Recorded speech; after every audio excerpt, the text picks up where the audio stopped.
Okay, our first speaker this morning is Abigail Schreier. She's a graduate of Columbia College and went on to earn a Bachelor of Philosophy degree from the University of Oxford and a JD from Yale Law School. She's a frequent contributor to the Wall Street Journal, and she's the author of Irreversible Damage, The Transgender Craze Seducing Our Daughters. It was named a best book by The Economist and the Times of London, and she'll be drawing on themes from that book in her talk today. In a recent essay on Substack, she wrote about big tech censorship of arguments that question this transgender craze.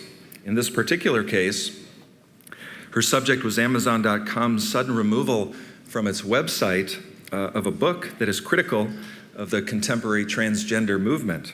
She argued that this kind of censorship has the effect of suppressing free speech, both now and in the future. As she wrote in her essay, and I'm quoting, "This is the chilling effect of censorship that John Milton called the greatest displeasure and indignity to a free and knowing spirit that can be put upon him." She continued, "When censorship is imposed by the government or the world's third largest multinational, it forbids new life like a frost." Well, we at Hillsdale happen to think the right to free speech is essential, and so to our speaker I say, welcome to the spring thaw, Abigail Schreier.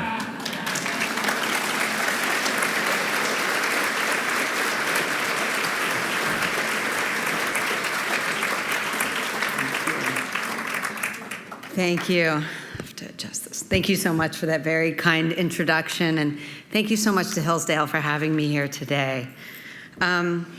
So social conservatives are increasingly asked to justify why they have decided to target transgender youth, as if they picked this issue because it polls well, or some other such nonsense. Let me make it clear why this has suddenly become my concern. It is because in America, in 2007, had exactly one gender clinic. One. Anyone care to guess how many we have now? 300. So there are now hundreds of pediatric gender clinics in the US. Planned Parenthood gives out testosterone on a first visit. Depending on the state, it absolutely gives testosterone to minors. Planned Parenthood in Oregon gives it to 15-year-old girls on their own recognizance. They don't even need a parental note. Kaiser dispenses it.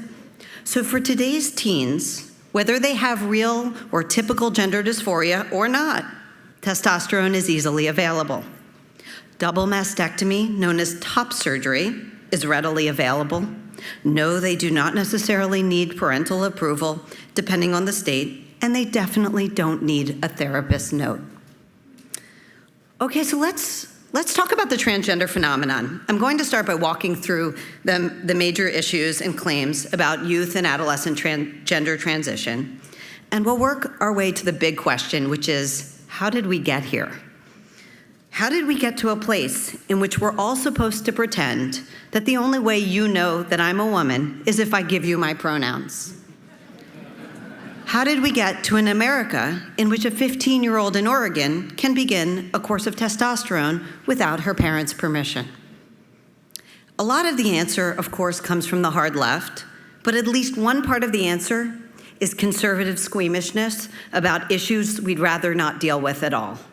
So let's begin by dealing with it. What is gender dysphoria? Gender dysphoria, the severe discomfort in one's biological sex, is absolutely real. It's also exceedingly rare, typically afflicting roughly 0.01% of the population, and overwhelmingly males, so roughly 1 in 10,000 males, meaning nobody you went to high school with. And it typically began in early childhood, ages 2 to 4. Little boys insisting, "No, mommy, I'm not a boy, I'm a girl." Boys who were insistent, consistent, and persistent in this feeling that they were in the wrong body. It is, by all accounts, excruciating. I've talked to many transgender adults, most of them biological males, and they describe the relentless chafe of a body that feels all wrong. Now, there are at least 3 separate issues I'm going to talk about today. There are the young kids who have this classic presentation of gender dysphoria, some of whom, the majority of whom, would have naturally outgrown it on their own, and historically did. Others became what we used to call transsexual adults. There's number 2, there is the social contagion currently spreading among adolescent girls, many of whom do not have typical gender dysphoria at all. And third, there are the activists who have already begun exploiting our confusion and our sympathies in order to invade women's protective spaces and destroy women's sports. They are all very different. Okay, so the young kids. Now, traditionally, as I said, these were overwhelmingly little boys. And if left alone, meaning with no intervention either to change their name and pronouns, what we now call social transition, and no medical intervention, over 70% of these kids typically outgrew gender dysphoria on their own. Most would end up as gay men, and some would not. Some would not outgrow it and go on to be called, what we used to call transsexuals.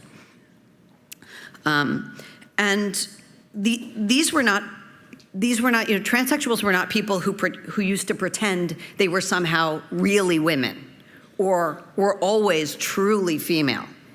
They were just people who felt most comfortable presenting as female.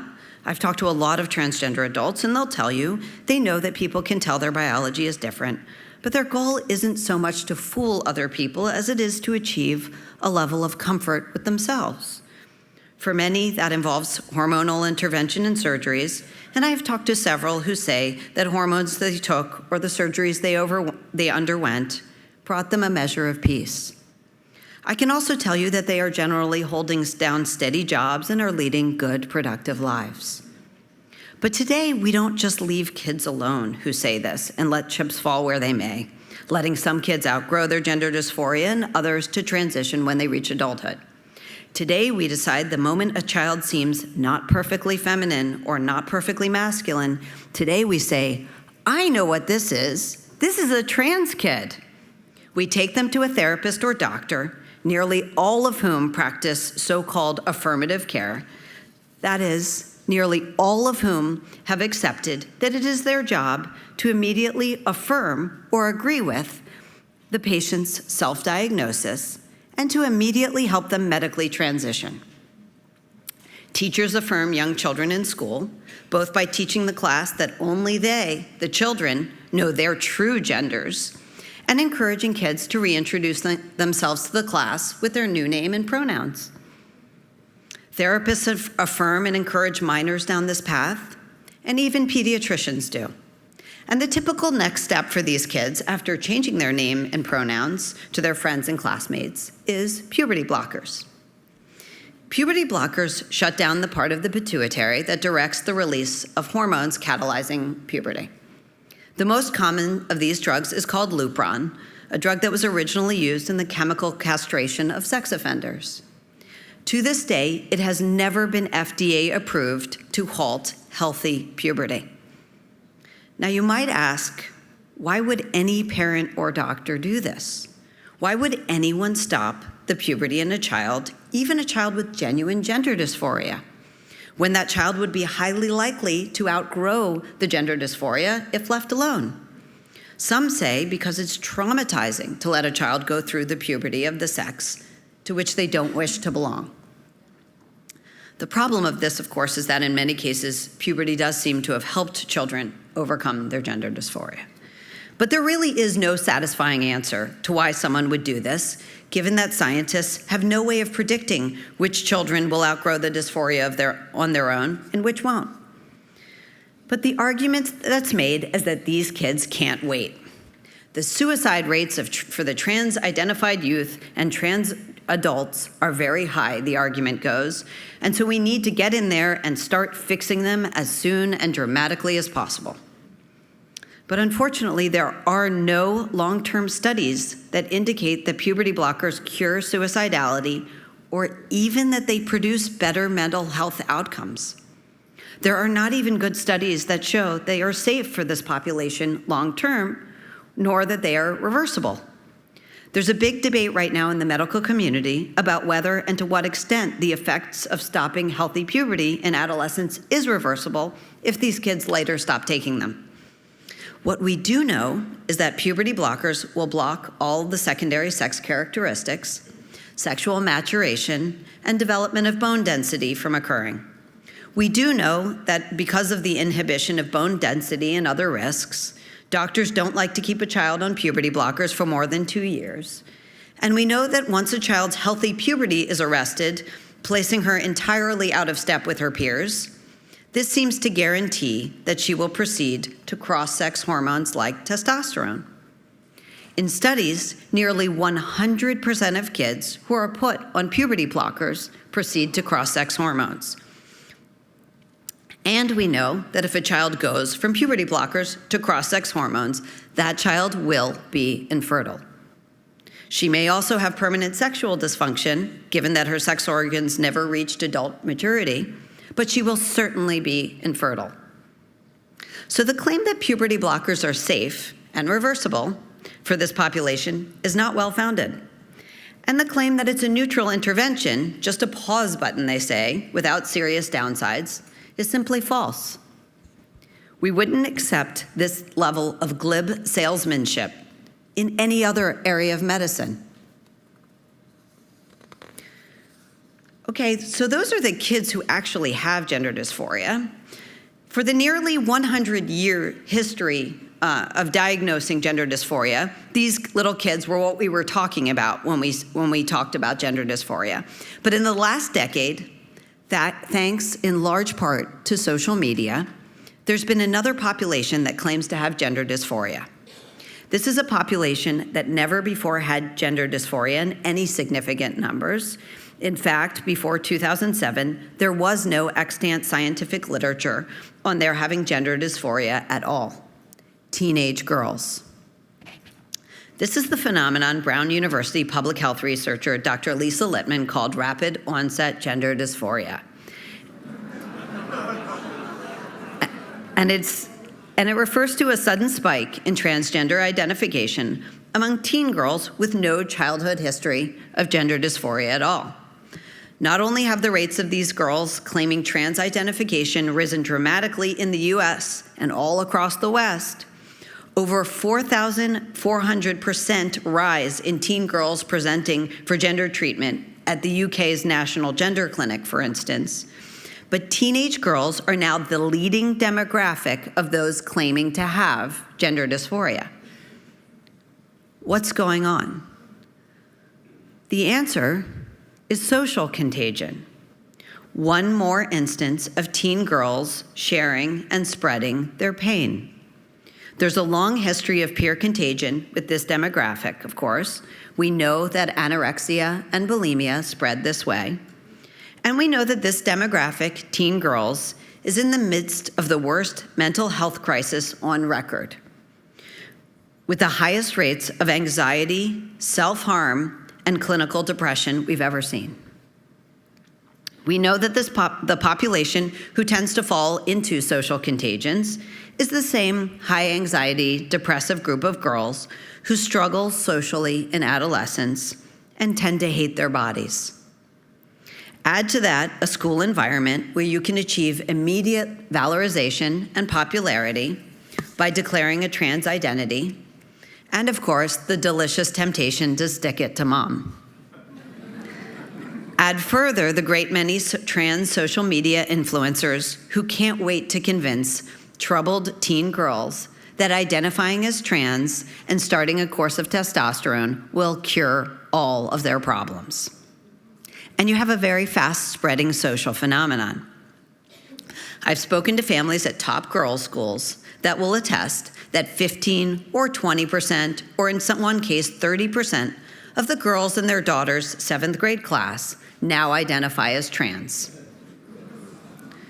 When you see that, you're witnessing a social contagion in action. There is no other reasonable explanation. These teen girls are in a great deal of very real pain. Almost all of them have dealt at some point with an eating disorder or engaged in cutting or been diagnosed with other serious mental health comorbidities. And now they're being allowed to self-diagnose with gender dysphoria by a medical establishment that's decided its job is merely to affirm and agree with these girls. A medical establishment that has, with regard to trans-identified adolescents, effectively turned its doctors into life coaches.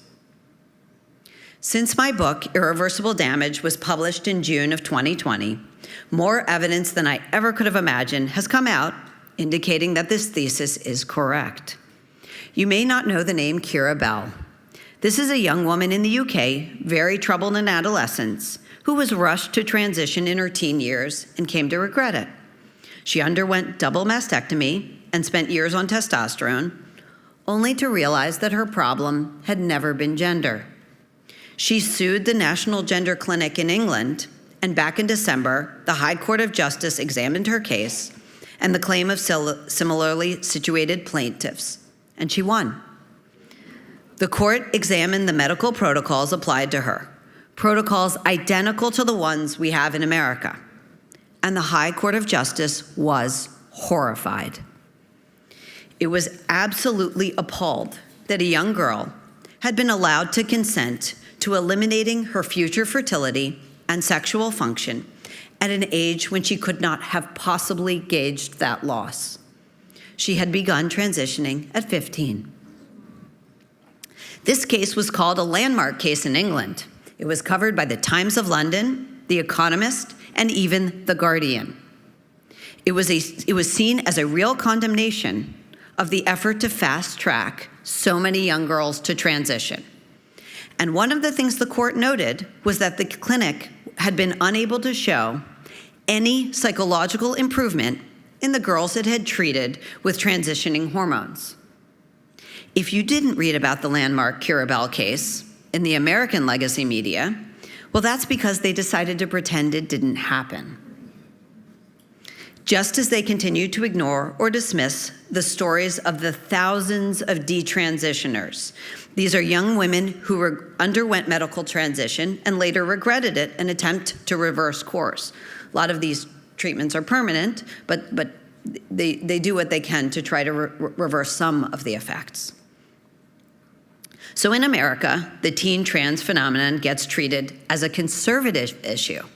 That is a political issue rather than a medical one. And so perhaps the greatest medical scandal of this decade is dismissed as a conservative preoccupation. Finally, there's a third group of people we talk about when we talk about the transgender phenomenon. And this is the group that seems to want to eradicate girls' and women's sports and protective spaces. Many or most of these proponents are not transgender themselves, but they are activists and they are energized. And they do seem to be winning. They promote dangerous bills like the Equality Act, now before the US Senate, which would make it impossible ever to distinguish between biological men and women, ever to exclude a biological male from a girl's sports team or scholarship or a woman's protective space like locker rooms and prisons. And they would do this based entirely on a male's self-identification. All that a violent male felon needs to do is announce his new pronouns and identity, and he becomes eligible to transfer into women's prison wherever such laws are found. We have these laws now in California and the state of Washington, and as you might imagine, hundreds of biological male prisoners have already applied to transfer in.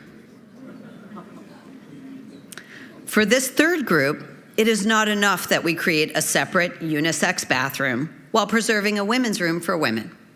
It is not enough to have an open category for those trans-identified athletes who do not wish to be stigmatized while preserving the girls' team for biological girls. And it is not enough to keep a separate safe zone in a prison for those trans-identified biological men who might be at risk in male prison. No, they are working to abolish all women's-only spaces. They want all men to be able to self-identify their way into them, and they want to do it right now. So these three groups are very different. You have the young children, some of whom do suffer with gender dysphoria.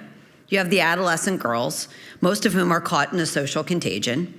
And you have the activists who are using the other two groups to attack women and to advance their goal of chaos and social upheaval. What these three have in common has nothing to do with real gender dysphoria. What they have in common is that they are all shrouded in gender ideology. Put another way, what they have in common is that they are all soaked in lies. Lies are told about the risks of the treatments we administer to young children, both to play down the very real dangers and to wildly exaggerate to the degree to which we know medical transition to be a cure. Lies are told about the researchers and journalists who try to report on the social contagion among teen girls in order to discredit that hypothesis or to stifle its revelation. Lies are told both about the inherent dangers of eradicating women's protective spaces and rights, and to exaggerate the degree to which this is the only way to save a community from suicide. The way to think about gender ideology is that it is a sibling of critical race theory. Critical race theory goes into schools to convince white kids that they bear the original sin of their skin color. Gender ideology marches into those same schools and tells kindergartners, yes, they do this throughout the public school system in California, beginning in kindergarten, to tell preschool children that there are a great many genders. And while someone may have guessed at birth that you were a boy or a girl, only you know your true gender. Critical race theory postulates that race is the most important feature of any person, and that white people, existing as they do in a state of racial privilege, are not able to participate in a wide variety of discussions about our democracy. Gender ideology tells women, which it calls cis women, that they are not entitled to their fear or their sense of unfairness as biological men invade their protective spaces and claim their trophies and records and scholarships. In fact, women and girls can't even use the English language to describe their problem, since calling a trans woman biological male is an act of transphobic bigotry. Both of these invidious, mendacious dogmas have corrupted our schools, our universities, almost all of our legacy newspapers and magazines, the medical accrediting organizations, American Academy of Pediatrics, American Medical Association, American Psychiatric Association, Pediatric Endocrine Society, and even our scientific journals. Just to give you a sense of how far things have gone, about 8 months ago, I was contacted by a member of the National Association of Science Writers. The NASW is an association of journalists with scientific backgrounds tasked with explaining scientific phenomena to the public. And the member of the NASW who contacted me wanted me to know that a member of the online forum had been expelled for mentioning my book. I contacted the member who had been, the person who mentioned my book who had been expelled, Sean Scott, and he told me he hadn't even read my book. It just sounded interesting to him. He was immediately banned from the forum and labeled transphobic. I've heard the same thing from endocrinologists and psychiatrists and pediatricians and scientific researchers who write around these issues. If they point out the risks of gender interventions, they struggle to get their research into journals, and very often their letters to the editor pointing out flaws in studies touting all these interventions, those letters aren't published. The funding goes to research that promotes gender transition and downplays the risks. There are phalanxes of young doctors now, many of them in pediatrics or child psychiatry, who believe their primary job is social justice. And they don't hide this. They brag about it online every day. And you're starting to see this kind of thing put into practice. Perhaps America's most prestigious hospital, Brigham and Women's Hospital in Boston, recently announced that it would offer preferential care to patients based on race. And on questions of gender, we're seeing it with a mass celebration of transitioning treatments provided to young people by doctors who show an inexcusable complacency about the risks of these treatments. The Washington Post just last week quoted some of these young doctors and claimed that it was a factual matter that puberty blockers are fully reversible. That was the quote. Puberty blockers are fully reversible. Except that that's not something anyone can claim to know yet. They're certainly not psychologically reversible, and they may not be physically reversible either. We simply don't have the data yet. So you're seeing this startlingly quick corruption of medicine and science, and it's a symptom of a larger woke corruption of American society. Now, there's something I say every time I am asked to speak, and I say this for the simple reason that it is true. Transgender adults are some of the nicest, soberest, and kindest people I have met in my work as a journalist. They have good jobs, they have stable associations, and they are leading admirable and productive lives. They have absolutely no desire to harm women or to push transition en masse on children. The activists do not represent them. I have met adult transgender people who seem to have been helped by transition, but also a belief in freedom absolutely requires allowing adults to make really consequential decisions about their lives. Whether it's adulthood in a free society means that you can change your religion, you can change your name, you can take a dangerous job, such as Andy No and I have. And yes, you can choose to undergo sex reassignment surgery. And whenever I am asked, I am in conversation with a transgender adult, I always use their chosen name and pronouns, and I believe it speaks well of conservatives who extend this courtesy. But, and this is a big but, I never lie. So I will never say, and will never say, trans women are women. This is a dangerous lie.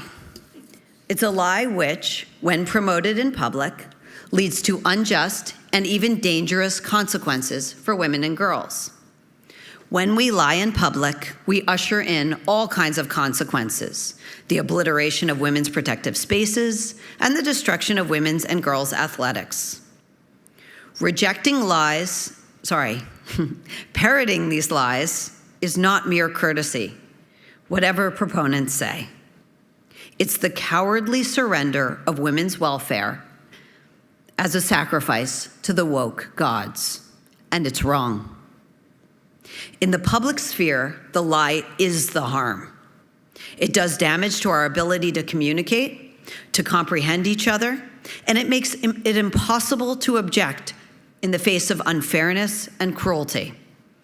If, quote, a trans girl really is just a kind of girl, after all, there is no basis for objecting to a 17-year-old boy who handily beat all the girls on the track team. Now, I'm often asked, why are the trans activists doing this? Why would a teacher tell her class of kindergartners that only they know their true gender? What could possibly be the justification for telling small boys that they might really be girls and telling small girls that they might really be boys? The biggest hint I got to the answer came from talking to detransitioners. Remember, these are young women who underwent transition and then later regretted it. Again and again, they told me that while they were transitioning, they were angry, they were sullen, and they were politically radical. They very often cut off their families. They were coached in this by transgender influencers online, and they rushed toward their new glitter families.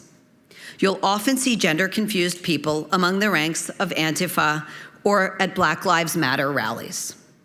Having turned against their families of origin, they are easy prey for those who recruit revolutionaries.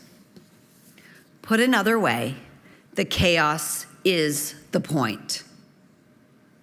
Just as the point of critical race theory is to turn the American people against one another, so the point of gender ideology is to stop the formation of stable families, the building blocks of American life. Let me say this again. This is not the goal of all transgender adults, but it is the goal of gender ideology and the transgender movement, namely, the creation of a new victim class eager to join the revolution. So what do we do about this? How do we push back on the onslaught of gender ideology? First, we must oppose the indoctrination of children in gender ideology. There is absolutely no good reason for it, and it does very real harm. You can absolutely insist that all children treat each other kindly without indoctrinating an entire generation in gender confusion. Second, in public, we must speak up and we must speak the truth. Always, wherever we find ourselves, at work, whatever we do, we must refuse to recite the lies. If conservatives are to confront these issues, we must know something about them. We must overcome our squeamishness. We must clearly distinguish, for instance, between transgender Americans, many of whom are wonderful, and an ideological movement which seeks to warp our children and wreck our families. This is a movement that would turn our children against themselves because its advocates know there's no greater horror to a parent. There is no quicker way to bring America to its knees than by prompting our children to do irreversible damage to themselves. The people who've been pushing this ideology, they got a big head start on us, perhaps by a decade, but they have awakened a sleeping giant. The success of my book, the fact that I was invited to speak to you today, and the state legislators that are now debating these issues testify that a cultural battle is at last being fought. We cannot afford to lose. These are our kids and grandkids. Our future literally depends on our winning this. Thank you.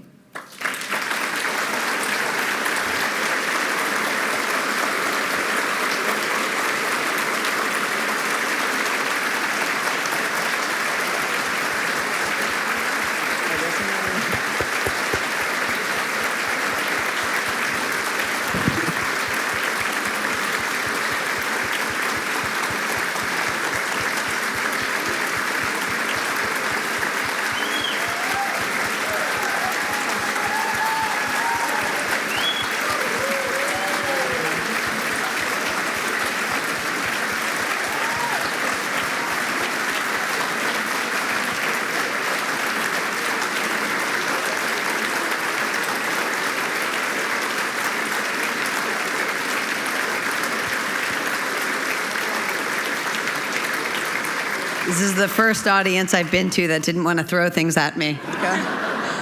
Thank you, Ms. Schreier. We now have time for a few questions. Okay. If you would like to ask a question, please come make your way to a microphone.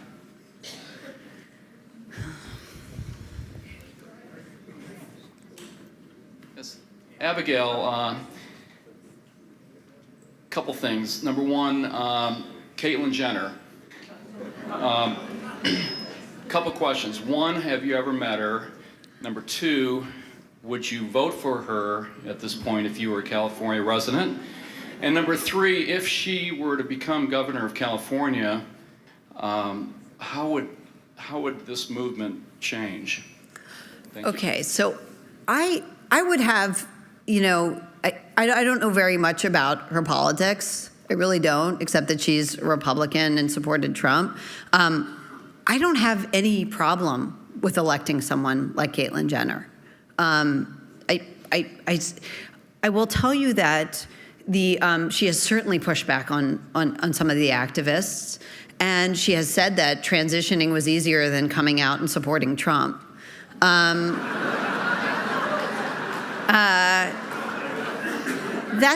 I just don't see that as a threat. Her, or as far as I know her, and I don't, have great knowledge of her politically. I'm not sure anyone does.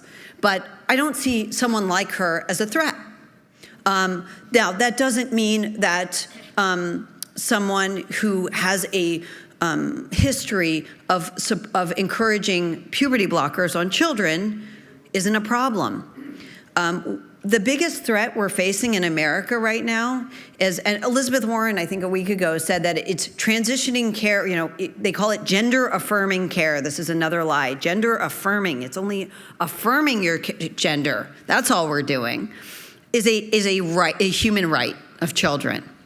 Elizabeth Warren said that. The moment it becomes a human right, every parent who disagrees with it has to worry about their custody. This is coming here. It's already all over Canada. This is coming here. It will absolutely threaten parents' custody rights if they don't go along with it. And when I tell you the parents who call me are politically progressive, the ones who have lost their daughters to this supported gay marriage long before it was legal. They do not have any issue with gay people. They do not have any issue with gay rights. They do not have any issue with transgender rights. They simply didn't think it was right for their daughter. They thought she had other mental health problems, and that's an issue for social workers and therapists. They were undermined by their teachers. They were undermined by the therapists they paid for. They were undermined by their doctors. Everyone affirmed the kid against the parents' wishes.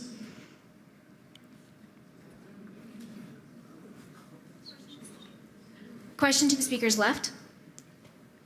Thank you so much for coming. I really appreciate you being here. I'm a retired neurosurgeon, and I have been combing through all the medical literature, and it's been shocking to me to see on just about every medical topic that this social justice infiltration has taken place, that the racial justice issues are also taking place, and that with our latest plague, the science is not science, okay? This is not valid scientific method for any of this. And it mortifies me, okay? But also, there has to be more behind it. Granted, you've got your cultural and social and political issues, but are you following the money? Who's profiting from this? And that will answer a lot of other questions. And frankly, this is more than just a cultural war, it's a spiritual one. And this is the epitome of darkness. Thank you.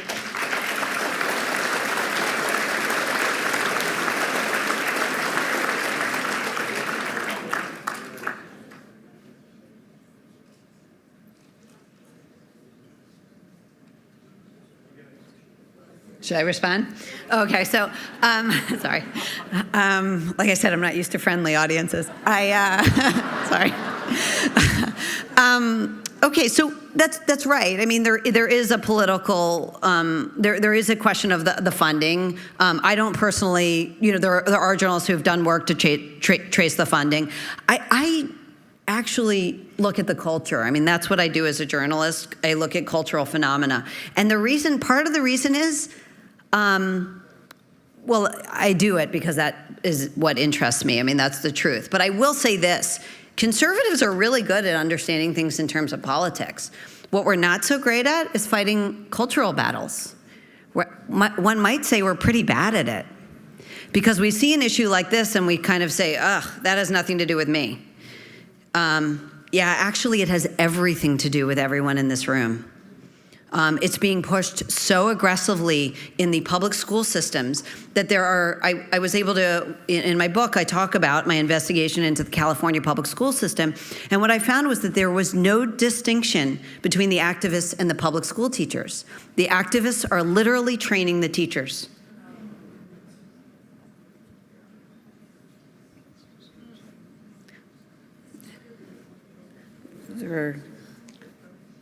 Yes, Abigail. Yeah, sure.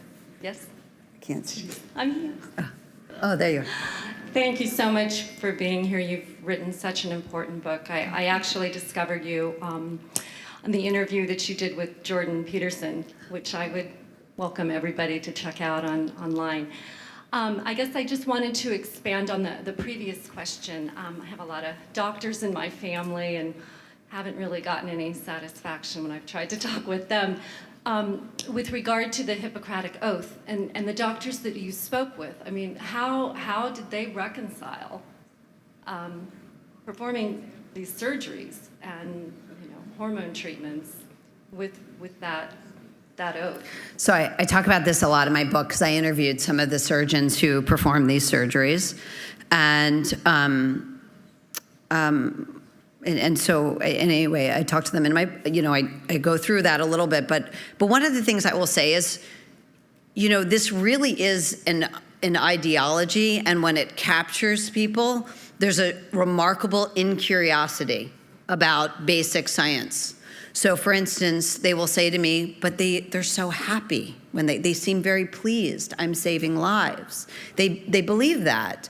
Now, the Dr. Lisa Littman, who did the original study on this, one of the things that alarmed her, and I talk about in my book, is that when she attended a WPATH conference, that's a medical conference for transgender health. It was the old Transgender Health Society.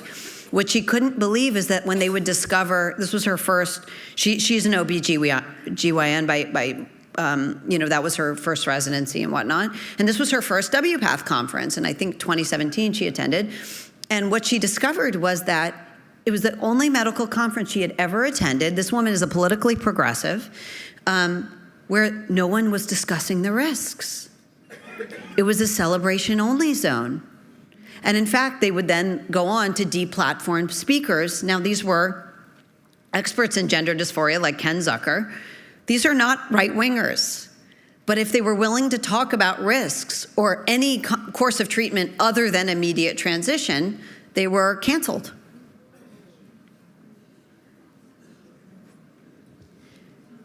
Question to the speakers left. Thank you kindly for coming and addressing us. Phenomenal talk, and awesome that you talked about the how. At the end, you mentioned the why, to create chaos. I guess I would submit it's a little deeper than that. I would think that it's just pure evil. And I guess my question to you would be, do you think that this is one of the roads to what a lot of progressives, uber billionaires, talking about depopulation of our planet? When you mentioned that, 30% go on to do the testosterone and then are infertile?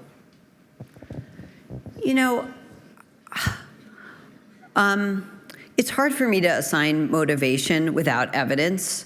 So unless I would never make a claim like that unless I had proof that this was part of an effort to depopulate the planet.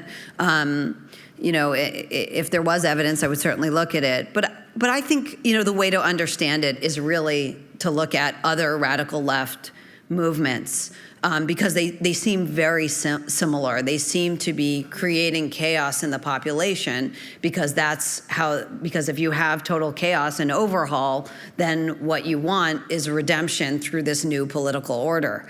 So that seems to be what they're priming everyone for.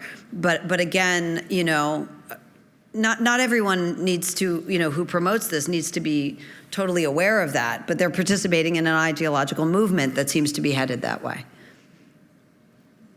Question to the speakers, right? Hi, thank you so much for your book. I have two children, a son who is 15 and a daughter who's 17. They went to a very small middle school in Northern California. We know 5 girls in that school that are transitioning. One of them is my son's closest girlfriend, and she's becoming Tyler. And her parents went through a really messy divorce, right? And she's politically very radical.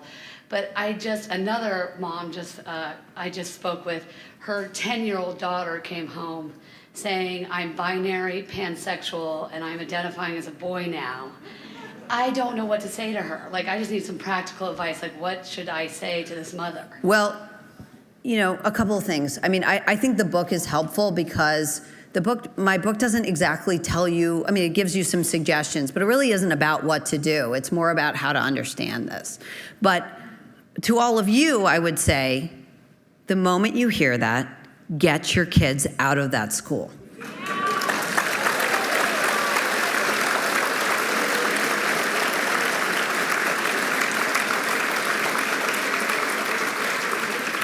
I have talked to parents who have lost their kids to this. They push it very hard at many universities. And I can tell you how much less they care about that Ivy League sticker after their kid is now on hormone treatments, because this happens over and over. It's completely covered by every Ivy League school. You can start school, and in some cases, they ended without their breasts. It absolutely happens. I guess that's an advertisement for Hillsdale. Yeah, go ahead.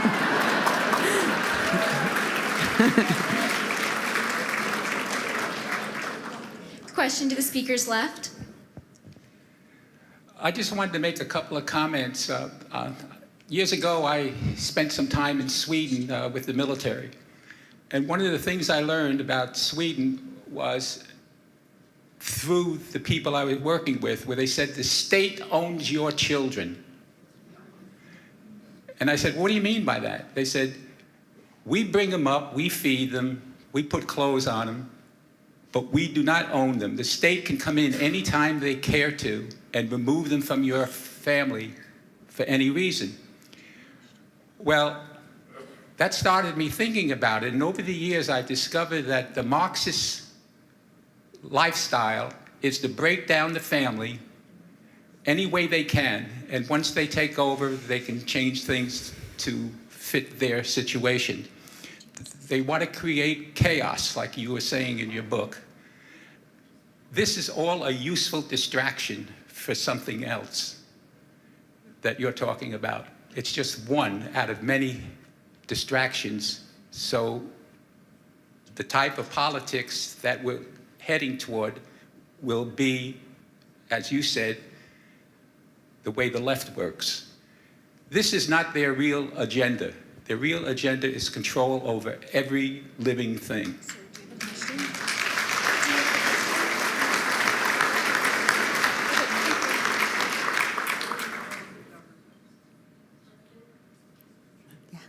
Question to the speakers, right? Thank you. And thank you, Abigail, for being here. That was a nice tee up, really just to a comment to say thank you for helping this audience connect the dots between your work and the broader theme of critical race theory. I think Mark Stein touched on this a little bit last night around the language of CRT and understanding what it is, and us taking control back of our language. That's really, really important. And I think Andy will probably touch on this around his work, because it is all fabulously and destructively connected. So thank you for your work in helping us connect the dots. Thank you.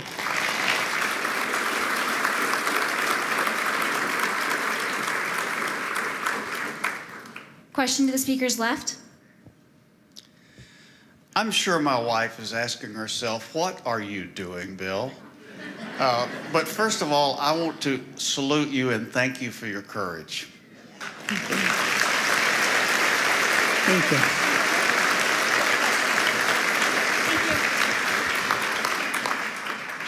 Yes. You have done a wonderful job of presenting things that, for me personally, were always sort of lying under the surface. And I guess I'm to the point that I'm just tired of sitting and saying and doing nothing about it. And I keep asking, you've given a lot of reasons and justifications for what these people are doing with and to our country. But I keep coming back to the question of why and who. And I guess I'm left with the conclusion of where are the roots of this, and dare I say, Satan. There just seems to be no real justifiable reason for what's happening in America today. Thank you very much. Okay.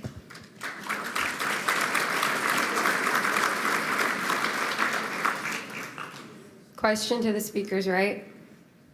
Hey, thank you. Oh, I can't hold it. Okay. I was wondering if you could clarify something I might have misunderstood earlier, and then also have a question based off of that. You were talking about infertility, and I couldn't tell if it was caused by the beta blockers themselves or the fact that they move on to testosterone after that? Okay, so that's a really good question. Puberty blocker, going from puberty blockers, so blocked puberty straight to cross-sex hormones, virtually guarantees infertility. Starting with a course of testosterone, most of the kids who, many of the kids who discover this in their teen years, they've already been through puberty. So they go straight to testosterone. And that puts fertility at very serious risk for various reasons, but it's not the guarantee that going from puberty blockers to testosterone is.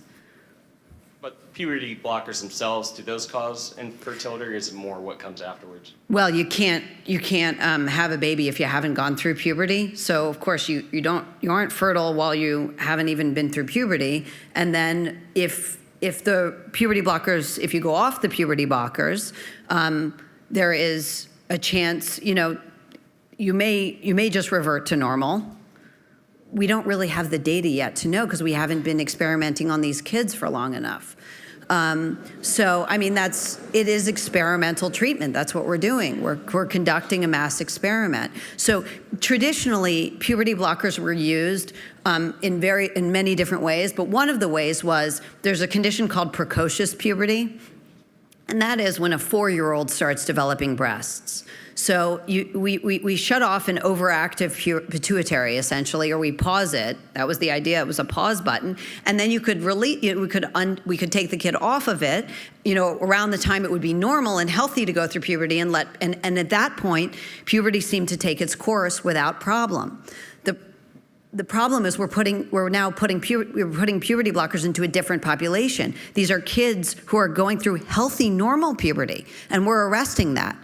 And I've been told by many doctors, this is not my own research, but many doctors, when you arrest a healthy system, when you shut down a healthy system that's operating properly in the endocrine system, there's just no guarantee that it's going to pick up where it was supposed to if you go off them. Now, again, we don't have the research yet to know one way or the other. Thank you. Makes a lot more sense. So I guess my question is,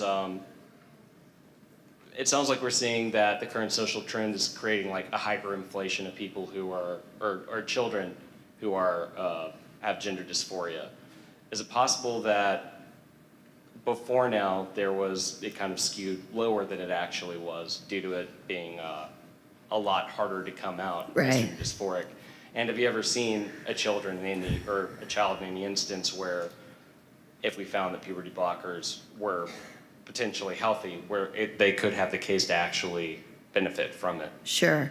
So are there these kids who absolutely have gender dysphoria and might be helped by puberty blockers? Yes. It's totally possible. And that is why I have never supported the bans. I have never come out in favor of banning a treatment that might potentially work for one child or be appropriate for one child. I'm totally open to the possibility that it might be appropriate for one child. Now, the other question, how do we know we're not reverting to a normal base rate? How do we know this isn't the rate that we would all be at? This isn't the number of transgender people we would always have seen if not for all the stigma and harassment that they experience. And my answer to that is, where are the women in their 40s, 50s, and 60s discovering their transgender identity? Now's their time. Where are they? Why is it the same population that falls for every other social contagion, teen girls, with other mental health comorbidities? We should see this across the whole population. We don't. It's possible that it's somewhere in the middle or even lower, or at least higher than it was, is I guess what I'm saying. Like, we're probably higher than we would be now, but we do see people in their middle age now who are transitioning and for the first time feel comfortable to do so. Do you still think it's probably higher than it used to be, at least? So is this the normal rate that the natural rate that we would see? Is that what you're asking me? I'm asking if you think the 2007 rate was the normal rate, or if it falls somewhere in the middle. I don't know how I could possibly know that. How do I know that, what the effect of culture is? I mean, I have someone I've become, very friendly with who was a lesbian for years, and now and transitioned because she was involved with a woman who was uncomfortable being in a lesbian relationship. She transitioned in her, I think, 40s to male and regretted that. So, and I'm not saying that everyone would regret it. Obviously we make all kinds of decisions as adults. I'm completely fine with adults making those decisions. But if you're asking me in the absence of culture, what would the number of transgender people be? I don't know how I could have any idea. We have time for one more question to the speakers left. I better make it a good one if I'm the last one. Abigail, I discovered you through the Megyn Kelly podcast, which was excellent. And one of the things that drew me to you is your kindness and your compassion, that there are people who really do suffer from this. And it's a small number, but they deserve treatment. And for those who are struggling, we need to be kind in our conversation about them. So I appreciate that about you. Thank you. My first exposure to a trans child was through a youth group at church. And the church completely bent over and supported this child and really wrestled their parents to the floor when they tried to object. So I would echo your sentiment that if you are in a church that is advocating this, get out of that church. My question is, kids, teen years, hardest years of your life, you're changing, the hormones are going crazy. But we know girls develop around the age of 18, boys' frontal lobe not fully developed until 24. So for those who are, sorry guys, what do you advocate for someone who really does need this treatment if we're saying delay, let them grow up, let them fully develop? What is the age to have this conversation? It's a good question. I would say two things. One, to the point about your church, the part of the problem is we have churches diagnosing kids, right? We have pastors saying, oh, it's a trans kid. They don't know, right? There are little boys who are effeminate and girls who are a little more masculine, and they would just grow up and lead, healthy lives. Many of them would become gay, some of them wouldn't. But today they turn around and say, oh, it's a trans kid. They've already decided what the diagnosis is, what the identity is, and started them down a path. That's very unusual for a medical condition. But there's something else you asked. The second question was, what age? Well, here's what I would say. I know a lot of transgender adults, and the ones I've talked to are leading good lives and stable and good people, and people you would absolutely want as your friends and neighbors. They have told me transitioning is really hard. And they were really grateful for the time they spent in therapy making sure this would be right for them. They had to spend a certain period of time living as the opposite gender, trying to see if they could do this, because it's very stressful, okay? Today, there's no requirement. There's no requirement that you get a therapist note. There's no requirement for anything. Almost anything, right? So, the age of medical consent varies by state, okay? So whatever people ultimately decide the age may be, and I'm not a doctor, but whatever people decide the appropriate age may be, it certainly has to come with some sober medical oversight. And right now we have virtually none. What they have is medical encouragement and celebration. Join me in thanking Mrs. Schreier.